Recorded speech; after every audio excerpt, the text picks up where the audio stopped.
कि हम कुंडली मिलाते हैं तो मतलब कि दो पक्ष हैं, दोनों को आपस में शादी करनी है, लेकिन लड़का मांगलिक है या लड़की मांगलिक है, दोनों में से कोई भी मांगलिक है तो शादी उसको टाल दिया जाता है या शादी नहीं कर सकते।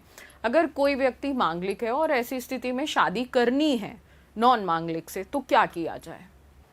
जनरली तो हम यही कहते हैं कि मांगलिक हो तो मांगलिक से शादी करो, नहीं तो हम अवॉइड करते हैं। लेकिन 1% कुछ टर्म्स एंड कंडीशन ऐसे होते हैं दूसरे चार्ट में भी कि अगर वो मांगलिक है और एक नॉन मांगलिक है तो भी मैंने शादी करवाई है, ठीक है। लेकिन उसमें बहुत कुछ होता है जो हमें देखना होता है कि दूसरे चार्ट में क्या वो एप्लीकेबल है।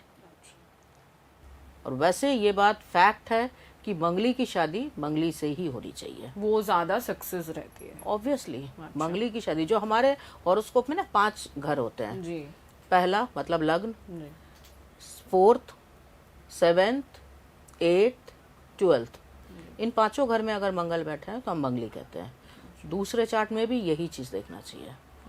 तो हमारा पहला प्रेफरेंस यही होता है कि मंगली की शादी मंगली से ही बिल्कुल। अच्छा, एक और, ये तो मंगल की बात कर ली, अगर जैसे किसी को शादी करनी है, ऐसा बोलते हैं कि मांगलिक को अपना मंगल दोष उतरवा लेना चाहिए, तो क्या ये सही है? नहीं उतरता।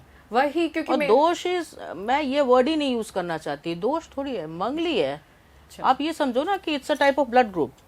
किसी का ब्लड ग्रुप ए पॉजिटिव है, किसी का ओ पॉजिटिव है, तो ये मंगली है। और अगर दोष वर्ड मत दीजिए, फिर उनको मन में एक वो हो जाता है कि मंगली दोष है, दोष नहीं है।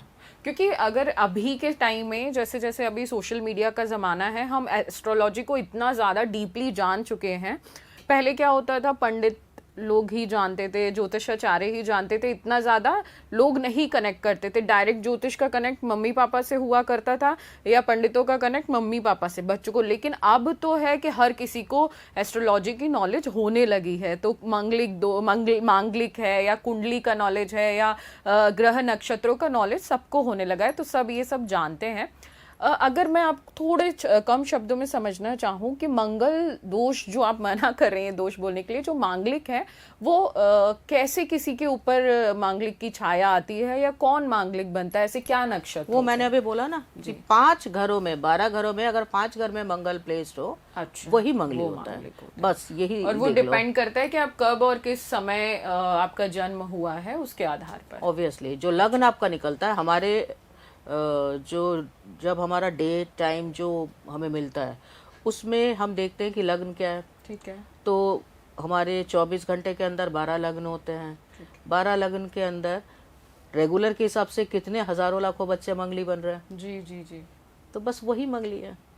तो इस बात को लेके इतना ज़्यादा वो करने की ज़रूरत नहीं है कि अगला, मैंने देखा है बहुत सारे बच्चे आजकल हमारे सामने आते हैं या माँ बाप खुद बैठ के बच्चों के सामने कहते हैं इसके चार्ट में तो मंगलिक दोष है। मैं कहती हूँ ये दोष वर्ड यूज ही मत करो, सिर्फ ये कहो कि ये लड़का हमारा मंगली है या लड़की हमारी मंगली है, बेटी मंगली है और लड़का मंगली है, बस इतना ही बोलो। दोष वर्ड क्यों लेके आ रहे हो? दोष हर तरीके के ऑप्शन। मंगलीकार मोर सक्सेसफुल जी, उनके अंदर कुछ करने की इच्छा होती है। बिल्कुल जी। आप अगर जनरली देखो, मैं मेरे अगर 25-26 साल का आपको एक्सपीरियंस बोलूं, आज के डेट में जो भी सक्सेसफुल है 50 to 60% आर मंगली। तो प्लीज दोष मत बोलो, ये बच्चे डिप्रेस्ड हो जाते हैं सुन के। जी जी। नहीं, ये बात तो आप बिल्कुल सही बोल रही हैं, क्योंकि मेरे भी जितने भी मेरे फ्रेंड सर्कल में जितने भी मंगली हैं वो बहुत ज्यादा सक्सेसफुल हैं। अब यहाँ एक बात आती है कि हम लोग नाड़ी दोष का नाम भी सुनते हैं, जैसे आपने बोला दोष मत बोलो, लेकिन एक शब्द आता है कि नाड़ी दोष है, उसमें भी कई लोग नहीं शादी करते हैं। तो ऐसी स्थिति में शादी करनी चाहिए या नहीं करनी चाहिए? नहीं, ब्रकोट नाड़ी ये सब तो जरूर से देखना चाहिए। पहले वो तभी पता चलेगा जब आप चार्ट में एक एक चीजें देखेंगे। एक तो 12 सेक्शंस को पूरा देखो, प्लस साथ में ये सब भी जरूर से देखो। ऐसा नहीं कर सकते, मतलब मैं सबको कहती हूँ डोंट चैलेंज योर प्लैनेट्स, वो जैसा चाहते हैं वैसा ही करो, वरना बाद में प्रॉब्लम्स आती है। और अगर हमें ये समझने की जरूरत है कि जितना भी हमारे जो कर्म है वो तो हम कर ही रहे हैं, उसके हिसाब से तो हमें फल मिलेगा ही, लेकिन जो हमारे चार्ट घूम रहे हैं उसके हिसाब से हमारा जीवन चलता है, और यही हम सब चीज लोगों को बिल्कुल चार्ट डिसाइड करता है कि हमारे कर्म कैसे होंगे। इसी प्रकार की वीडियोस देखने के लिए हमें सब्सक्राइब करना ना भूलें और एस्ट्रोलॉजी से जुड़ी लेटेस्ट जानकारी के लिए डाउनलोड करें माई ज्योतिष ऐप।